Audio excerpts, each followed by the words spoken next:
Bobi Wine ne Nalukoola Kawempe emiggo basimattuse mizibu. Famire y'Essegirinya bakyakuba mimiro. Eddy Kenzo ne Bebe basagambiza. Copyright kyandibanga kiwedde wadde nga Alien Skin Saumu ekyamuyitamu Fikigaza ne Palaso tebatudde. Abasiddi omusunsuzi erinnya eryange agaliwo. Gwe mukutu kwe tuli. This is the night shift show. Tubeerawo buli obudde obw'ekiro oba akawungeezi. Ne tugenda maaso okubanga tutunuulira amawulire agakoze eby'amaanyi mu entertainment wabula we gabanga ne side eri endala gakoze ky'amaanyi nnyo ku side y'abantu. Tugenda maaso okubanga nago tugajjayo abantu ge bagenze maaso okubanga batwala ng'ekikulu ne tugakoonako wano na wali. Kale ennaku z'omwezi 3 March omwaka 2025 lwe lubadde olunaku olw'enjawulo mu bulamu bwa Kanso Nalukoola. Olw'ensonga lwe lunaku olusookedde ddala omukulu ono kubanga akuba campaign ku kifo kye yeegwanyiza ekya Kawempe North. Nalukoola bwe tutuuka mu kwambala tugamba nti olunaku olwaleero afulumye.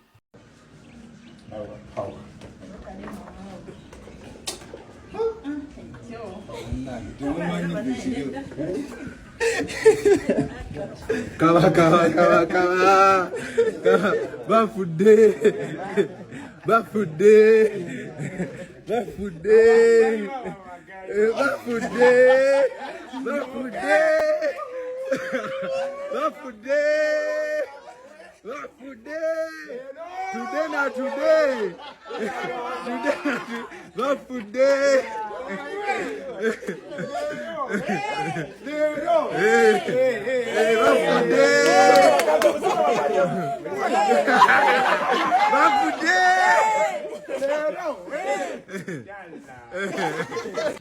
Wakati nga Nalukoola agenda maaso okubanga awera nkolokooto musanyu ery'amaanyi wabula era mukadde ke kamu ng'agamba nti bafudde leero kituufu lubadde lugenda kuba lunaku lwa njawulo eriye.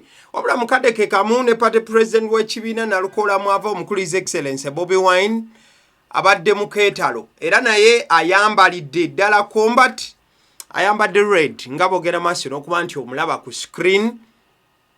Nalukoola mu white.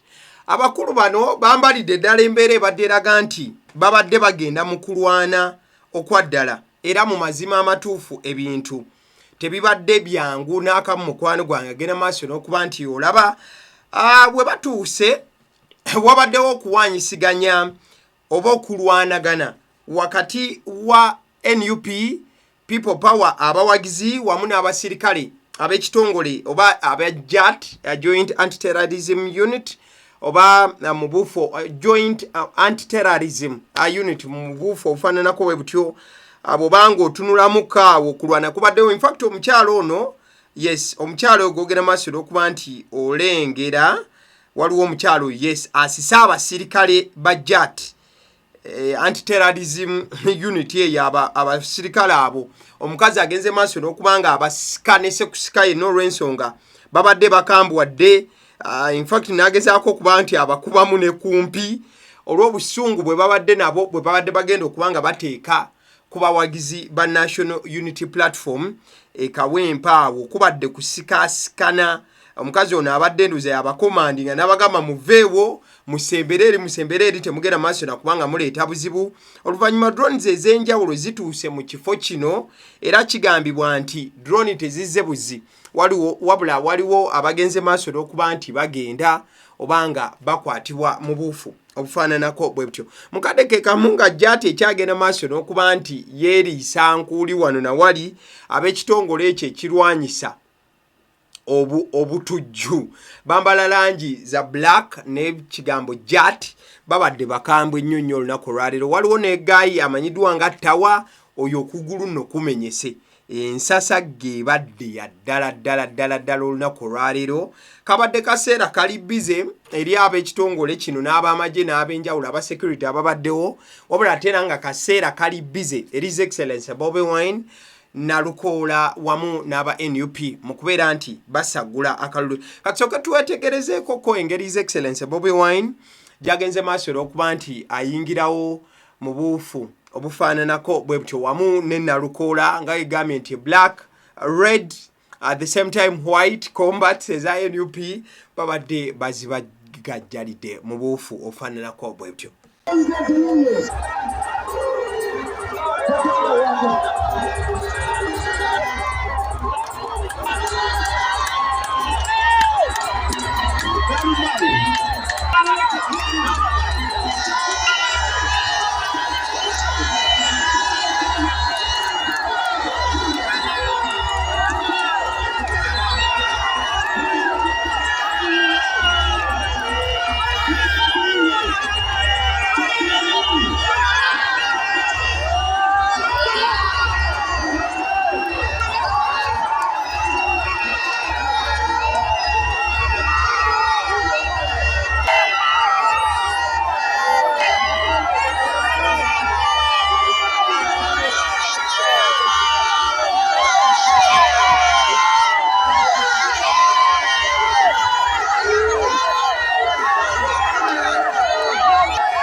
Yes, of course, Kyagulanyi n'ebirala bye bibadde bigenda maaso n'okuba nti biyitiŋŋana ebigambo nga His Excellency Bobi Wine, Kyagulanyi, Nalukoola Luyimbaazi be babadde baana baliwo era be babadde bagenda maaso n'okuba nti bakubirwa emizira saidi z'e Kawempe awo. Nalukoola agenze maaso n'okuba nti akola statement ebadde ey'enjawulo. Mukadde ke kamu mwana mulenzi amanyiddwa nga Zambaali Blasio Mukasa yabadde highlight ey'olunaku bw'alinnya ekituuti n'akola statements ezigenze maaso n'okuba nti zitiisa n'okuwaawaza abamu naddala abali mu mulimu guno gw'amawulire.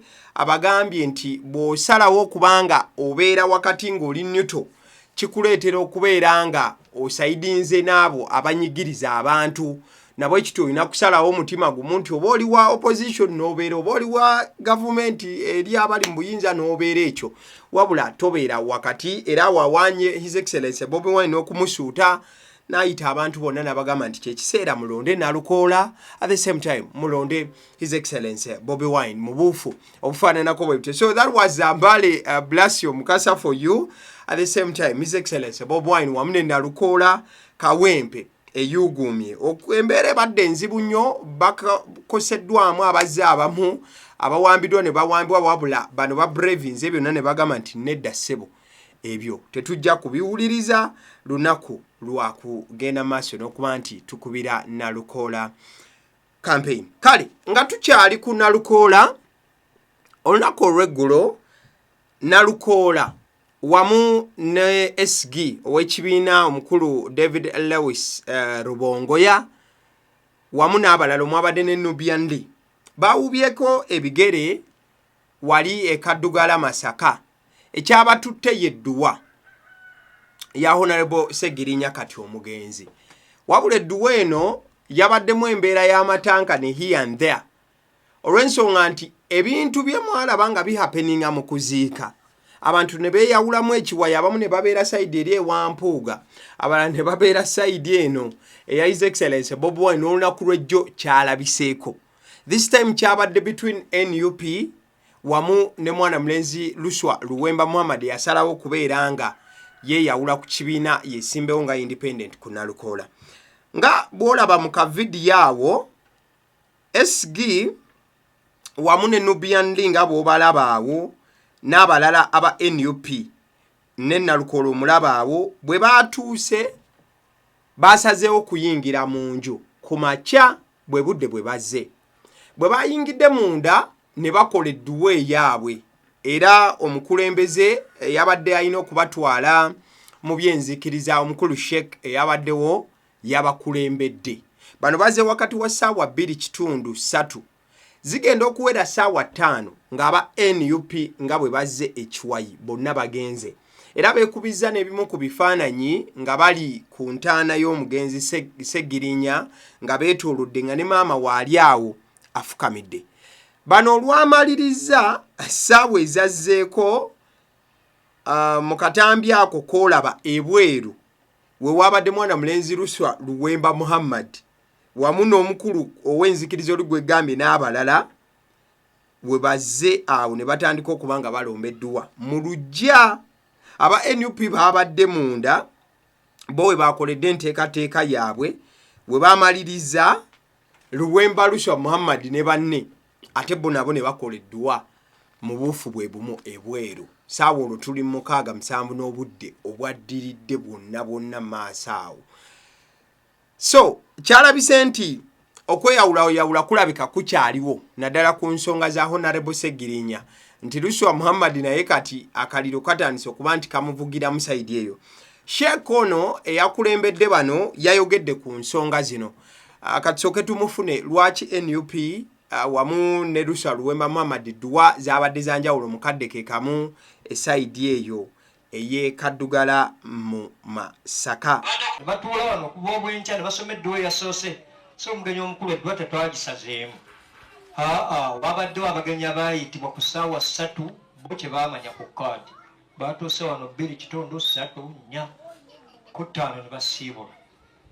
So nyine zitukwata tuga ati abantu abazze nga ne mupi w'ekitundu mwali abazze ku ddwa y'omunene ate bagende nga tewaliwo kiriwo naye olw'okubeera nti yadde musajja munene twefubitise mu nnyumba omutumalirize eddwa ate namwe ne tufundamu nayo neebeera nnene. Bigambo bya Sheikh eyakulembeddemu enteekateeka eno awo yabadde ayogera eri Luwemba ne banne mu Duwene ey'okubiri kozi wabaddewo yasoose ya NUP.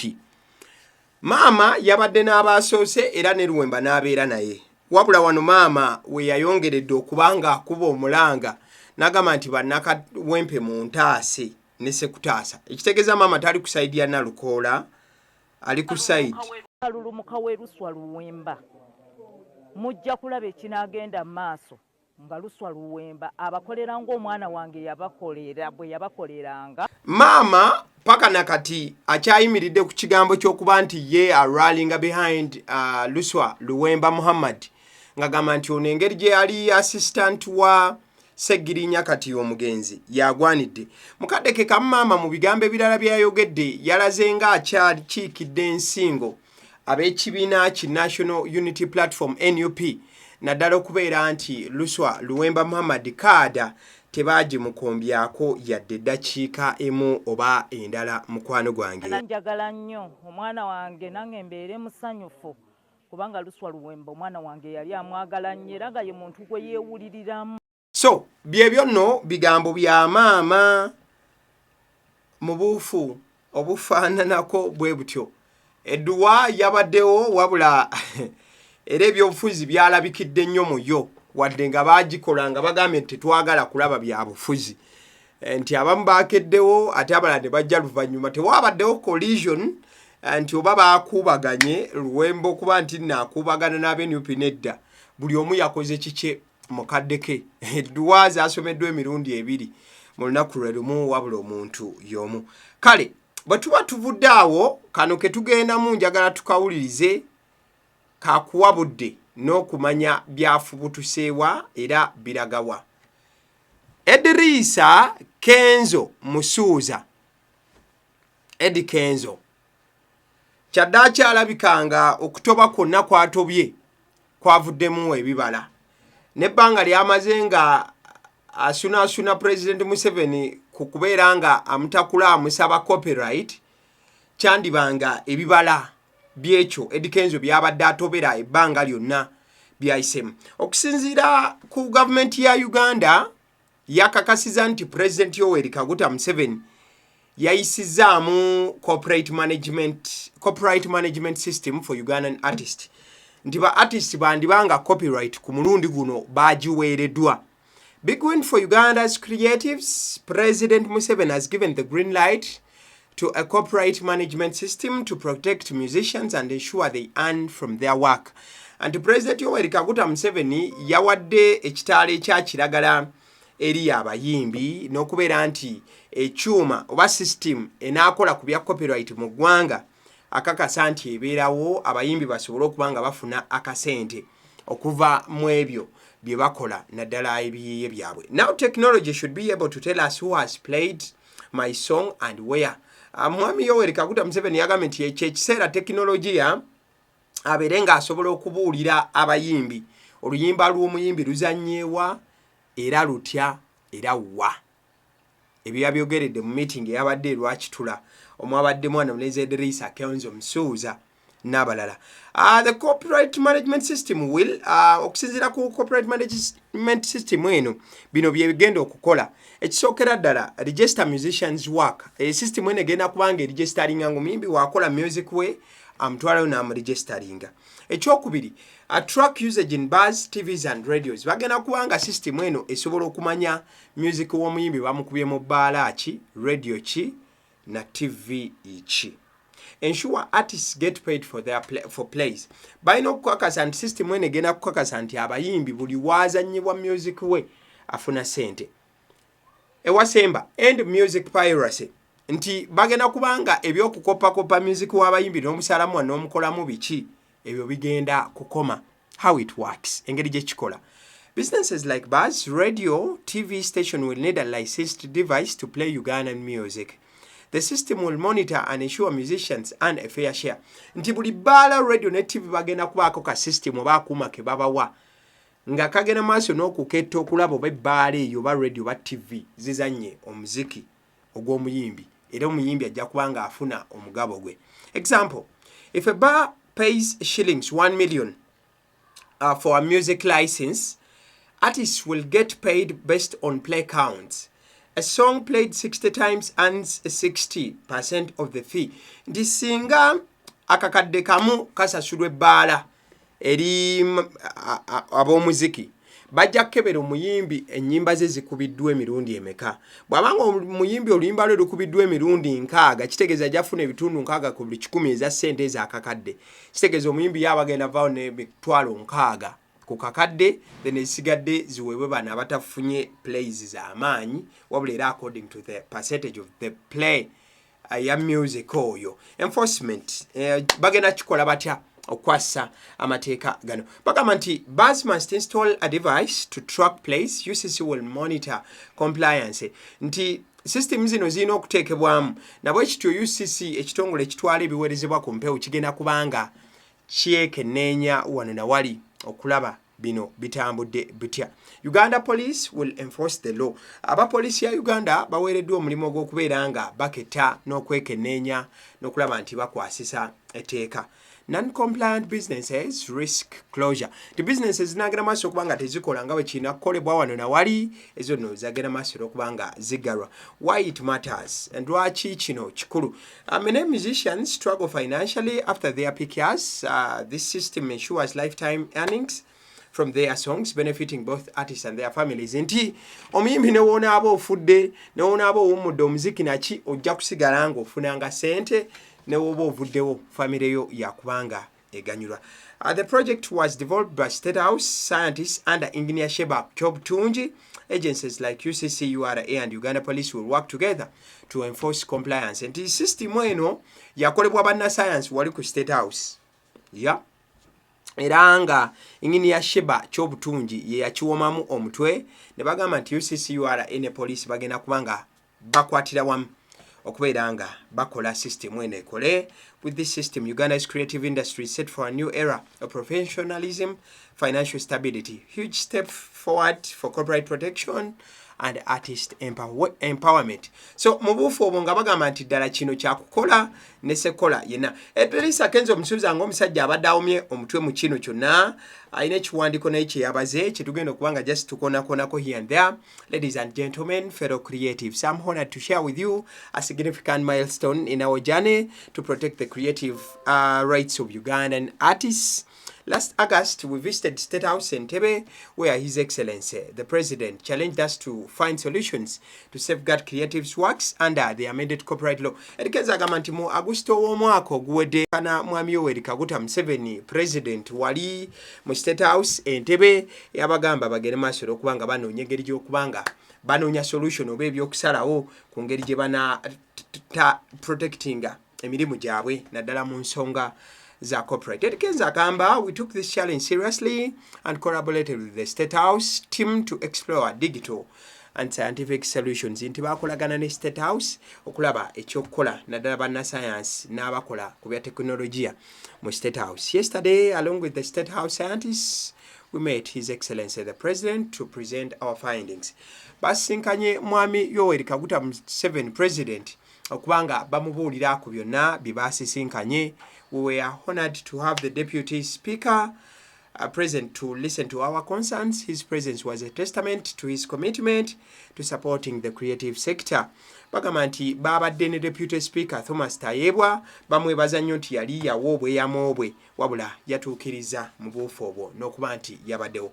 Also present was the State Minister of Culture, Honorable Peace Mutuuzo, Head of the Scientists English Shiba, Lilian Mbabazi, Board Member UNCC Nasuna Morin, Chief Executive UPRS, and my team from the Uganda National Musicians Federation. Mulukungana luno obensinkana eno ne Mwami Yoweri Kaguta Museveni President kwabaddeko State Minister omukyala Honorable Peace Mutuuzo, ne kubeerako yakulidde ba scientists Engineer Shiba, ne kubeerako Lilian Mbabazi, Board Member wa UNCC, ne kubeerako omukyala Nasuna Morin, Chief Executive wa UPRS, atera mukadeke kamu n'aba member okuva mu kibiina oba federation ekulirwa Eddy Kenzo nga president. Agamba Eddy Kenzo, the president expressed satisfaction with our proposed solutions, and we are thrilled to learn that the copyright amendment draft bill has been sent back to Parliament.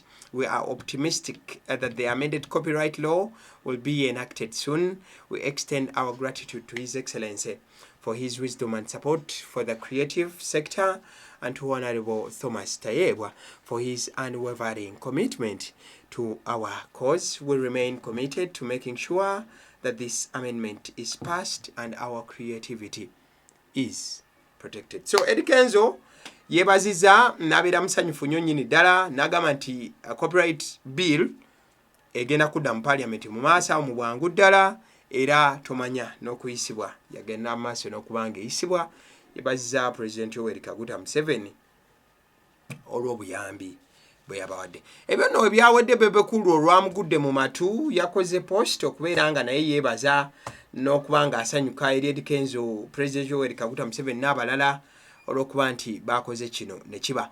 Bebe Kulu agamba President Kaguta Museveni's approval of the copyright management system marks a major milestone for Uganda's creative industry. Anti President Yoweri Kaguta Museveni okubeera nga yayisiza mu system ya copyright kiraga ekyamaanyi oba okubaako ekintu ekyamaanyi ddala eky'omuzinzi ekituuse eri industry y'ebiyiiye mu ggwanga Uganda. This initiative will ensure that musicians and other creatives rightfully earn from their work, fostering growth and sustainability in the sector. Bwana agamba kino kigenda Bebe Kulu agamba nti kino kigenda kubanga kiyamba abayimbi n'abayiiya abalala naddala okubanga bafuna ensimbi okuva mu mirimu gyabwe, ekinaabayamba okubeera nga beekulaakulanya n'okuba nti bakyabeerawo mu industry. Bebe Kulu Big Size agattako nti I applaud the government for taking this crucial step. Yebaza gavumenti okutwala eddaala lino, and I urge all artists to embrace this opportunity by working hand in hand with the authorities. Bebe Kulu n'ayita abayimbi bonna okukolaganira awamu n'abo bali mu buyinza okulaba nti ekintu kitambula. Together we can build an industry where talent is protected, creativity is rewarded, and the future of Uganda music thrives. Bebe Kulu n'agamba nti ffenna nga tuli wamu tusobola okuzimba industry eno, ebitone nga bikuumibwa bulungi, ebiyiiye nga bifuna kiralu, n'omuziki gwa Uganda okwongera okutuntumuka. That is Bebe Kulu for you nga yeebaza Eddy Kenzo wamu ne His Excellency Yoweri Kaguta Museveni mu buufu ofaananako bwe butyo. Waiki Benda omu ku basajja abalwanye ennyo naye okulaba nti copyright efunika yawandiikidde Eddy Kenzo obubaka okumwebaza. Waiki Benda yagambye nti Mr. Eddy Kenzo, well done Mr. Eddy Kenzo. I don't take I don't where katugende wa Waikibenda.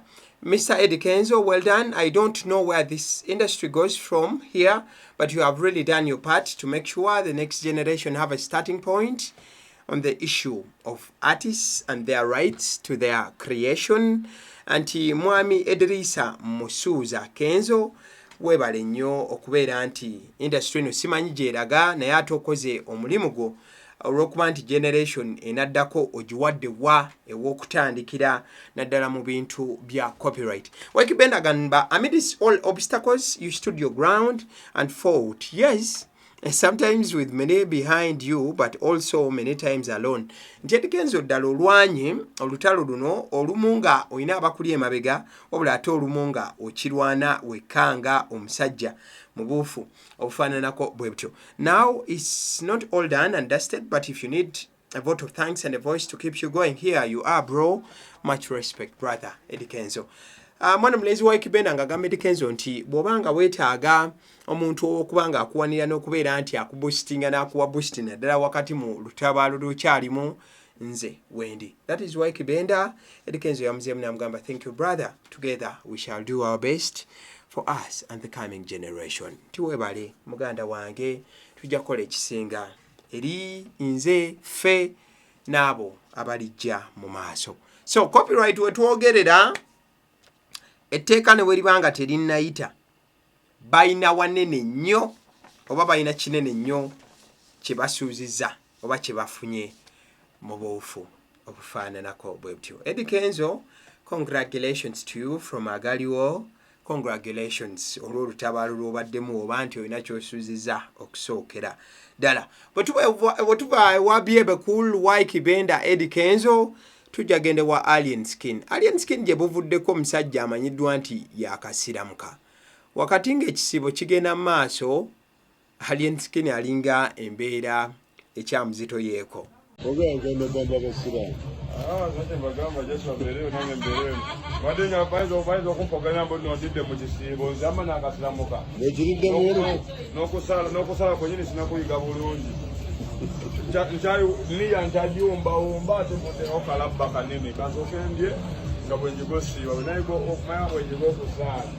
Nesi nabana kuweza kusala maga nchitalike kukusiba badinange ngamuntu gasupidi nomantuma ayonna petro prophet kuwe. Kali, that is Alien Skin for you. Alien Skin omusajja yasiramuka gye buvuddeko n'atoola shahada mu buufu obufaananako bwe butyo. Wakati nga bangi baadde bamusuubira okuba nga asiiba. Yagambye bannange mungumiikirize n'akasiramuka. Empagi sinnatuuka kubanga nina busobozi bugiwanirira. Mungumiikirizeemukko. Alien Skin. Kale, that is Alien Skin for you. Naddala mu kaseera kano akasawumu agamba nti banna ebintu bikyali bizibu, naye katusuubire nti Alien Skin wadde ebintu agamba nti bizibu, katumusuubire nti osanga alina baasiibulula mu buufu obufaananako bwe butyo okubeera nti anyweza empagi. Kale, bwe tuvaayo ewa Alien Skin, Fikigaza. Fikigaza. Anko nze ndi Mugaza mwana gwe jangu sikutya naawe jangu. Jangu ze Wendi wane wakeru wafu jangu if you can. Muri omuntu mudongo mukatoyi kali gwe mshama ya kupangisizo nyumba emotoka zo ina sizizo oza mukatoyi kange gwe nze nawe ali asula mutoyi gwe iyo baji kusasulira nze yange nje sasulira eyange nje sasulira wade toyi kali gokere ku machovu me nyumba yange toyi ngate nje sasulira kadi gladiator mulete kunze goli kumayori musiru kadi kankubulire amagezi goyina wenkana kapere bamagezi goyina mwenkana kanane kapere no mwana wakusinga amagezi kadi abayo tugenda bakuba tukuwoyo Ivan Kira tukube buno budogo wontu bosindikira nawe nkukube embalabe ziwone ngena kukube embalabe ziwone ngenda kukuba nkuonye embalabe ngenda kukuba nkuonye embalabe Bamwe byakusitula ebyuma gwe bino si bya byuma. Bino si bya byuma my bro. Ngenda kukubeza embalabe ziwone. Bino si bya byuma.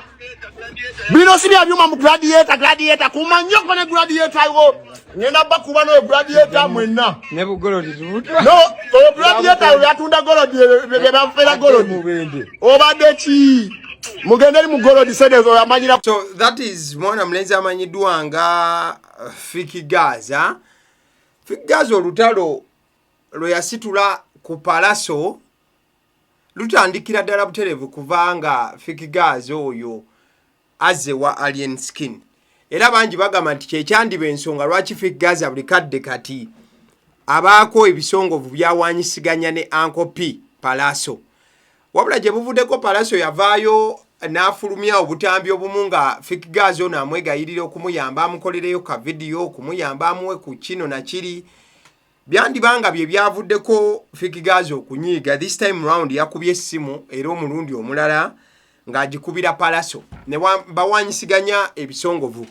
Munono palaso mwe ya chokoleza Fikigaza n'amugamba nti ne gladiator akusinga okuyimba ko Fikigaza tojja kumanyira gladiator musajja wa golodi n'ebisigadde nga bwo biwuliriza. But could it be that there is a real battle or a real beef between the two, or there is something in between?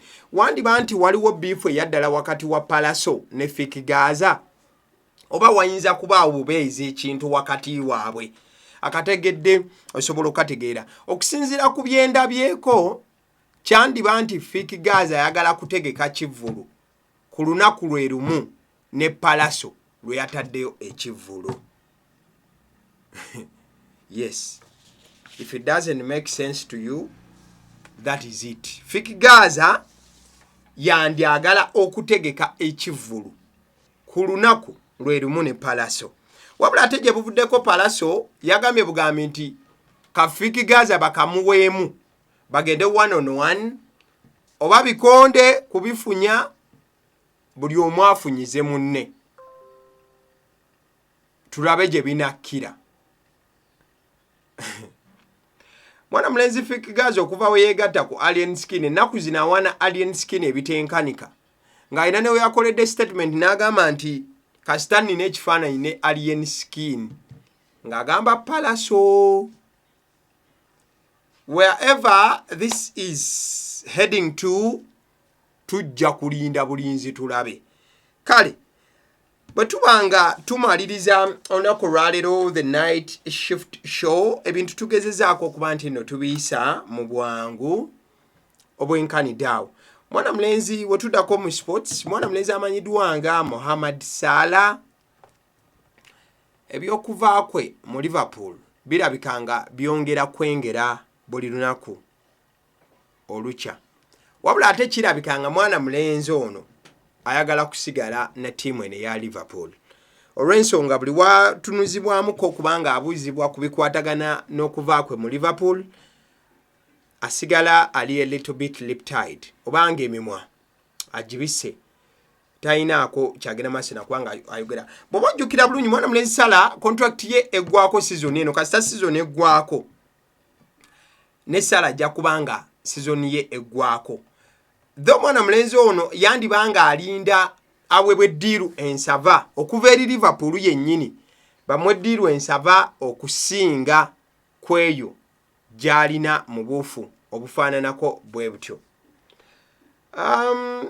Juzi bwe yabuuzibwako ku ky'okubanga ava mu Liverpool yagamba nti he feels more out than in. Ekitegeza nti awuliranga ali ebweru than okubeera munda. Yawuliranga ali ku mulyango gw'ettiimu ya Liverpool mu buufu obufaananako bwe butyo. Aba Al Hilal, tiimu ye ya Al Hilal etendekebwa omukulu amanyiddwa nga Jogi Jesus, yavaayo ye n'alaga nti nno mwana mulenzi ono Mohamed Salah amwetaaga ne sekwetaaga yenna. Ojja kujjukira nti mwana mulenzi ono emyaka 32 gy'alina egy'obukulu.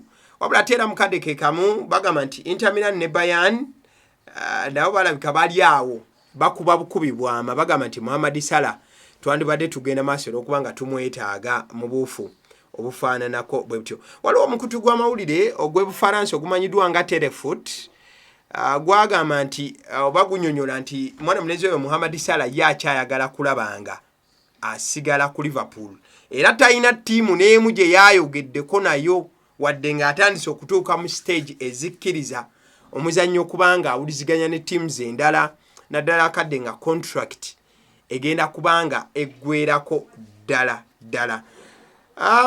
Omukulu Anslot ono nga ye coach wa Liverpool agamba nti bo bawuliranga omukulu bali clear, agamba nti the desire to keep Salah is clear.